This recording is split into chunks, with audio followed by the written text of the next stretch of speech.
공무수탁 사인은 단문에서 굉장히 여러 번 나왔죠. 그리고 사례로도 나오고 단문으로도 나옵니다. 먼저 공무수탁 사인이 왜 나왔는지를 아는 게 중요한 거죠. 자, 이건 너무 중요하니까 조금 맥락을 다시 한번 잡아봅니다.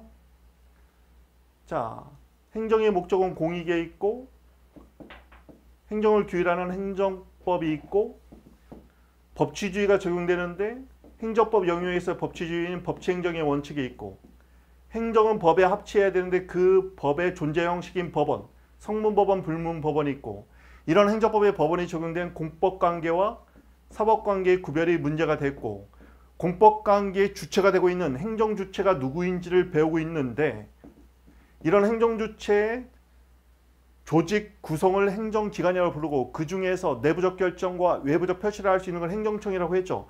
이 행정주체와 관련해서 공무수탁 사인이 문제가 되는 겁니다. 공무수탁 사인의 개념 자체는 뭐냐면 공행정 업무를요 위탁하는데 위탁한다, 넘겨준다는 거죠. 받는 것을 수탁이라고 부르는 거죠. 법에 근거 없이는 할 수 없어요.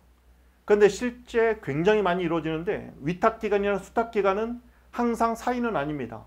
이게 국가가 지방자치단체에도 할 수 있고요.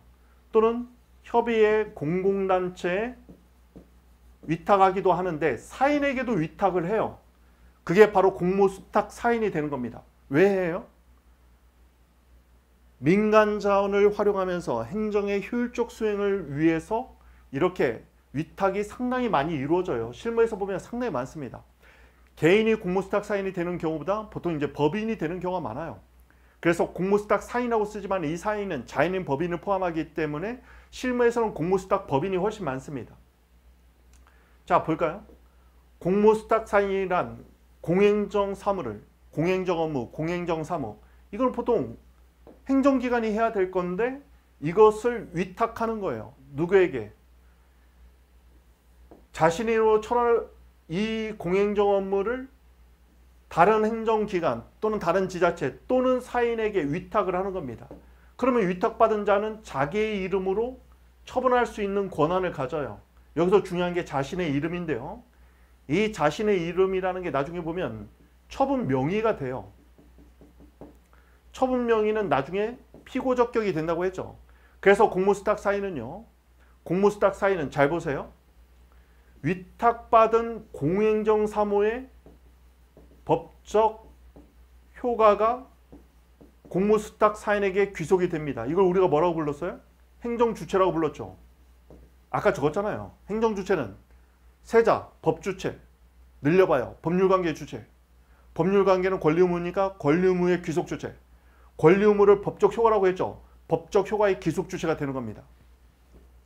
따라서 공무수탁 사인은 위탁받은 공행정 사무의 법적 효과가 기속되는 행정주체이면서 자기 이름으로 대적 처분을 할 수 있어요.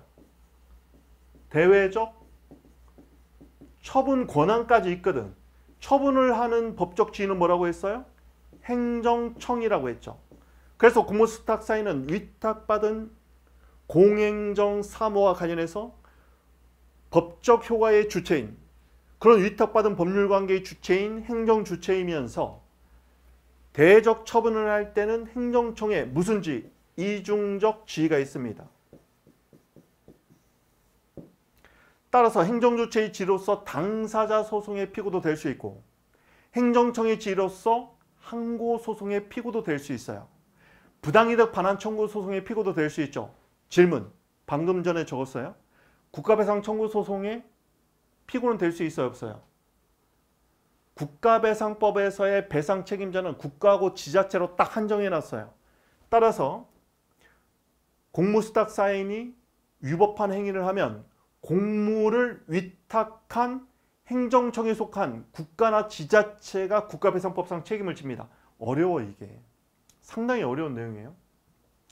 그런데 여러분은 나중에 공무수탁 사인에 나오면 한 단어를 기억하세요. 이중적 지위.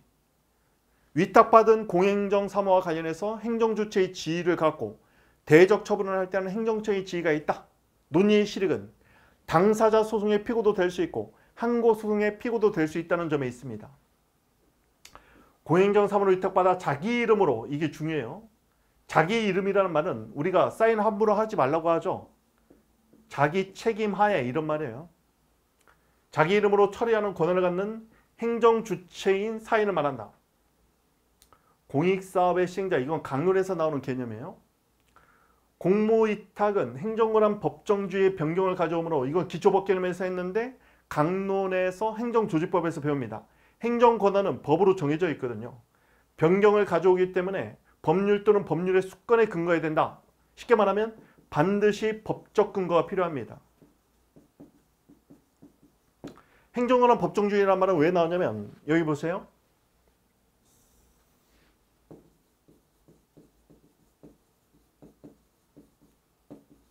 행정권한 법정주의. 이 행정권한은요, 국가기관이 행사하는 모든 권한은 다 공권력입니다. 공권력이라는 말 자체가 공법이 인정한 권력이란 말이죠. 공적 이익을 위해서 행사해야 돼요. 그래서 모든 공권력은 주권으로부터 나옵니다. 주권은 누구에게 있어요? 국민에게 있죠. 따라서 국민의 대표인 국회에서 정한 형식적 의미의 법률로 정해졌을 때만 그 권한을 행사할 수 있는 거예요. 이게 바로 행정권한 법정주의입니다. 이 공권력이라는 것은 공익 목적으로 행사가 돼야 되는데 경찰권도 마찬가지죠. 사회 공공의 안정 질서를 위해서 행사되는 겁니다. 그런데 이 공권력은요, 양날검이야. 자칫 남용되면 주인을 상하게 합니다. 즉 주권자를 상하게 할 수 있어요. 그래서 그 권한을 어떻게 행사해야 될지를 국민의 대표인 국회에서 법률로 엄격히 정해놓고 있는 거예요. 이게 행정권한 법정주의입니다. 그러면 행정권한 법정주의에 따라서 법률에 의하면 장관이 권한을 행사해야 돼. 예를 들면 법률에 의하면 장관이 권한을 행사해야 돼.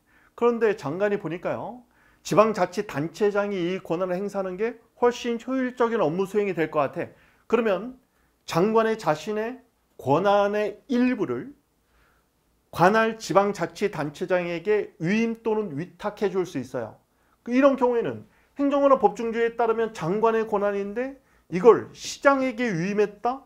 그랬더니 시장이 자기 이름으로 대적인 처분을 한다? 그러면 이 처분을 만약에 국민이 행정쟁송 소송으로 다툴 때 피고가 얘야 헷갈릴 수 있겠죠. 그래서 이런 권한을 위임 또는 위탁할 때는 항상 행정권한 법정주의를 변경하기 때문에 역시 법에 반드시 근거를 들어야 됩니다. 그래서 사례 문제에 보면은 조문에 이 법조문이 있어요. 위임위탁이라고 써 있습니다. 자, 그리고 여기서 공익사업의 사업시행자라는 말은 뭐냐면 공익사업은 우리가 도로 까는 거, 항만 건설하는 거, 또는 뭐 지하철 건설하는 거, 또는 도시철도 있죠. 도시철도. 여기도 지금 관악구에도 뭐 벤처타운 해가지고 지금 경전철이 들어와 있는데 그런 경전철, 철도, 항만, 도로 이런 거 까는 게 다 공익사업이에요. 그런데 이런 공익사업의 사업시행자는 보통은요, 건축 같은 거 할 때 건설회사한테 맡기겠죠. 그러면 사인이 공익사업을 맡기 위해서는 공익사업을 할 수 있는 지위를 인정받기 위해서 사업인정을 받습니다. 사업인정을 받으면 민간 건설업체가 공익사업을 할 때 그 공익사업과 관련해서는 공무수탁 사인의 지위를 갖는 거예요. 따라서 법적 휴가의 기속 주체이면서 대외적으로 처분도 할 수 있습니다. 그래서 민간 기업이 공익사업을 할 때는 수용처분도 할 수 있는 거예요. 수용처분. 그게 대외적 처분도 할 수 있다는 얘기죠. 자, 위탁 규정은 일반 규정으로는 정부조직법 6조 3항, 지방자치법 117조 3항. 이것은 뭐 꼭 안 써도 그래도 암기는 좀 해야 되겠네요. 정부조직법 이거는 강론에 나오는 내용인데 법적주의가 제일 중요합니다. 공모수탁 사유는 위탁받은 공행정 업무의 수행 범위 내에서는 법적 회과의 귀속 주체인 행정주체의 지위를 가져요. 그래서 당사자 소송의 피고도 되는 겁니다. 그렇지만 대외적 처분을 할 때는 행정청의 지위가 있어요. 그래서 항고소송의 피고도 됩니다. 이런 이중적 지위를 가져요. 그리고 국가배석법 2조에서는 공모수탁 사인을 공무원이라 한다. 이렇게 법에 09년에 개정되면서 공모수탁 사인을 공무원으로 보고 있습니다. 이거 써주는 게 중요해요. 자, 여기 봅니다. 공무수탁사인이 공무수행을 했을 때 권리구제와 관련해서 행정소송. 만약에 공무수탁사인이 국민에게 처분을 했어. 만약에 처분을 했어. 예를 들면 국민건강보험공단에서 보험료 부과 처분한 것이 타시험에 나온 적이 있었습니다. 대적 처분을 할 때는, 처분을 다툴 때는 항고소송이죠. 그럴 때는 공무수탁사인이 이중적 지위 중 행정청의 지위로서 왜? 처분을 할 때는 행정청이시니까 항고소송의 피고 적격을 갖는다. 행정청의 지위로서 공무수탁사인이 피고가 된다. 알아두시면 되겠습니다.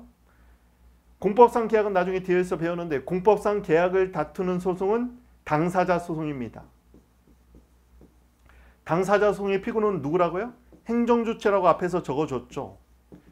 따라서 공무수탁사인이 사인과 공법상 계약을 체결했다면 이런 공법상 계약에 관한 분쟁이 생기면 당사자 소송을 제기해야 되는데 그때는 피고는 행정주체의 지위로서 공무수탁사인이 됩니다. 따라서 공무수탁사인은 항고소송의 피고, 당사자 소송의 피고, 그리고 나중에 보면 민사소송의 피고도 될 수 있어요.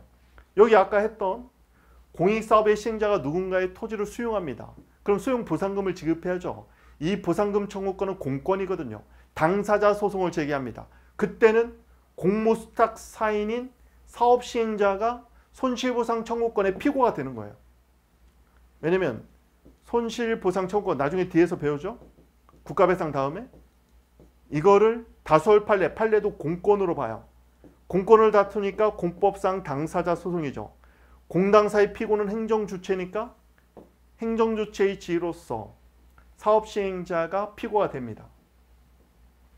어렵죠? 좀 어려울 수 있어요. 어려운데 사례 문제를 풀어보면 쉬워요. 그리고 나중에 답안지에 쓸 내용은 키워드 위주로 암기하면 되는데 나중에 암기 자료를 통해서 단문용 강의도 간단하게 찍어 드리겠습니다. 보니까 기계적으로 써야 되기 때문에 두 문자도 많이 하는데 뭐 두 문자는 여러분 많이 보는 뭐 귀화보존이나 이런 데 잘 나와 있죠. 그런 자료를 참조해서 제가 이제 암기 자료를 한번 만들어 드릴 텐데 그런 귀화보존이나 이런 책이 없는 어떤 시립 같은 걸 조금 적어주면은 채점자가 볼 때 동일한 키워드가 있지만 시립 같은 게 딱 현출이 되면 더 좋은 답안지처럼 느껴져요. 거기서 점수를 조금이라도 더 받는 거죠. 다음, 공무수탁사인에서 손해배상은 좀 주의하셔야 됩니다.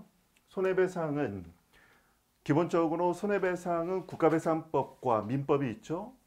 국가배상법 그리고 민법이 있는데 국가배상법이 민법의 특별법이에요. 그건 나중에 우리가 국가배상법 파트에서 배울 텐데 민법은 국민의 법률관계를 규율하죠. 국가배상법은 공무원의 불법행위입니다. 여기는 국민, 여기는 공무원, 여기는 모든 불법행위, 여기는 직무상 불법행위죠. 뭐가 더 높다? 민법이 훨씬 넓으니까 민법이 일반법, 얘가 특별법. 특별법 우선 적용의 원칙에 따라서 국가배상법이 우선적으로 적용됩니다. 따라서 공무원의 불법행위에 관해서는 이 공무원이 속한 국가와 지방자치단체가 손해배상 책임을 지는 거죠. 중요한 건 뭐냐면 공무수탁사인을 국가배상법 2조 나중에 배웁니다. 2조에서 보면 공무수탁사인을 공무원으로 보고 있어요. 그러면 이 공무원이 속한 국가하고 지방자치단체, 지자체가 배상 책임자거든요. 그러면 공무수탁사인 같은 경우는 공무를 위탁한, 수탁과 위탁한 국가나 지방자치단체가 배상 책임을 지는 겁니다. 공무수탁사인 공무원으로 본다고 했죠. 국가배상법 2조에 따라서 불법행위로 국민에게 손해가 발생했다면 공무수탁사인은 국가배상법 2조의 공무원이므로 사무를 위탁한 행정청에 속한 국가나 지자체가 배상 책임을 진다. 예를 들면 충남경찰청장이요. 충남경찰청장이 일정한 차량을 견인하고 이런 것을 차량이 부족해서 견인업체에 만약에 위탁했다고 봅시다. 그래서 공무를 만약에 위탁했다고 본다면 그러면은 지방경찰청장이 속한 국가가 배상 책임이 되는 거죠. 따라서 만약에 지방경찰청장이 갑이라는 견인업체에 만약에 공무를 위탁했다. 뭐 예를 드는 거예요. 간단하게. 보통 이제 이런 레카로 견인업체가 공무수탁 사인이야 논란이 있을 수 있어요. 아니라고 보기도 하니까. 일단 간단하게만 생각해 보는 겁니다. 지방경찰청장이 일정한 업무를 위탁했어요. 갑에게. 그래서 만약에 얘가 공무수탁 사인이라고 봅시다. 그런데 공무를 수행하는 과정에서 주의무를 위반해서 불법 행위를 저질러서 손해가 발생합니다. 그러면 이따 배상 책임을 누구한테 물어야 되느냐? 공무수탁 사인에게 업무를 위탁한 행정청에 속한 국가가 되는 겁니다. 따라서 만약에요. 서울시장이 업무를 위탁했는데 공무수탁 사인이 불법 행위를 저질렀다. 그러면 서울시장이 속한 지자체인 서울시가 되는 것이죠. 자, 그렇게 알아두면 되겠습니다. 손실보상 청구, 우리가 손해배상, 배상은 보통 위법한 공권력 행사죠. 배상은 위법, 보상은 적법입니다. 손실보상과 손해배상은 나중에 뒤에서 배워요. 공무수탁 사인의 여기는 적법, 여기는 위법, 불법이죠. 공권력 행사로 특별한 손해를 받은 자는 공무수탁 사인에게 손실보상을 청구할 수 있습니다. 손실보상 청구권은 얘는 공권이에요. 나중에 뒤에서 배웁니다. 공권과 공의무가 있죠. 이런 공권과 관련해서는 이런 공권의 기속주체, 권리의무의 기속주체를 우리가 법주체라고 했죠. 행정 영역에서 행정법에서 법주체는 행정주체입니다. 공무수탁 사인은 이중적 지위가 있기 때문에 위탁받은 업무와 관련해서는 행정주체이면서 대외적으로 처분을 할 때는 행정청의 지위가 있다고 했죠. 그래서 공무수탁 사인에게 손실보상을 청구할 수 있습니다. 예를 들어 볼까요? 만약에 경전철을 깐다고 본다면 경전철을 깔기 위해서 만약에 일정한 업체가 건설회사가 보통 건설회사 뭐 주식회사겠죠. 건설회사가 나중에 뒤에서 다 배우는 거예요. 공익사업, 우리가 경전철을 깐다, 도로 항만을 만든다. 이게 공익사업이죠. 이런 공익사업을 할 수 있는 인정을 받습니다. 이걸 사업인정이라고 부르는데 나중에 뒤에서 손실보상 파트에서 배우게 될 겁니다. 건설회사가 이런 공익사업을 할 수 있는 사업인정을 받으면요. 그러면 공무수탁 사인의 지위를 갖습니다. 따라서 이런 건설회사가 공익사업을 위해서 타인의 토지를 수용했다. 타인의 토지를 수용하게 되면요. 그 타인, 국민은 자신의 소유권인 토지를 이전해야 될 의무가 생기고요. 그리고 사업 시행자 입장에서는 그 토지만큼의 손실보상금을 지급해야죠. 각각이 동시행 관계가 되는데 이럴 때 만약에 이 타인이 만약에 갑이다. 갑이 손실보상 청구를 할 때는 누구한테 해야 되느냐? 바로 이 공무수탁 사인에게 해야 됩니다. 왜냐하면 이 공무수탁 사인이 보상금과 관련된 공법상 법률관계의 주체가 되기 때문입니다. 자, 이거는 나중에 단문으로 주로 많이 쓰게 될 거예요. 공무수탁 사인이 나오면 결론적으로 공무수탁 사인의 법적 지위, 이게 쟁점 이름입니다. 공무수탁 사인의 법적 지위, 결론, 이중적 지위. 두 가지의 지위가 있다는 얘기죠. 첫 번째는 위탁받은 공행정 업무와 관련해서는 행정주체의 지위가 있고 대외적으로 처분을 할 때는 행정청의 지위가 있다. 자, 이중적 지위라는 단어를 기억합니다. 실익은 어디 있다? 행정주체의 지위로서는 당사자 소송의 피고, 행정청의 지위로서는 항고 소송의 피고, 즉 공무수탁 사인의 법적 지위는 이중적 지위고 논의의 실익은 행정소송에서 피고 적격에 있다. 이걸 아는 게 핵심입니다.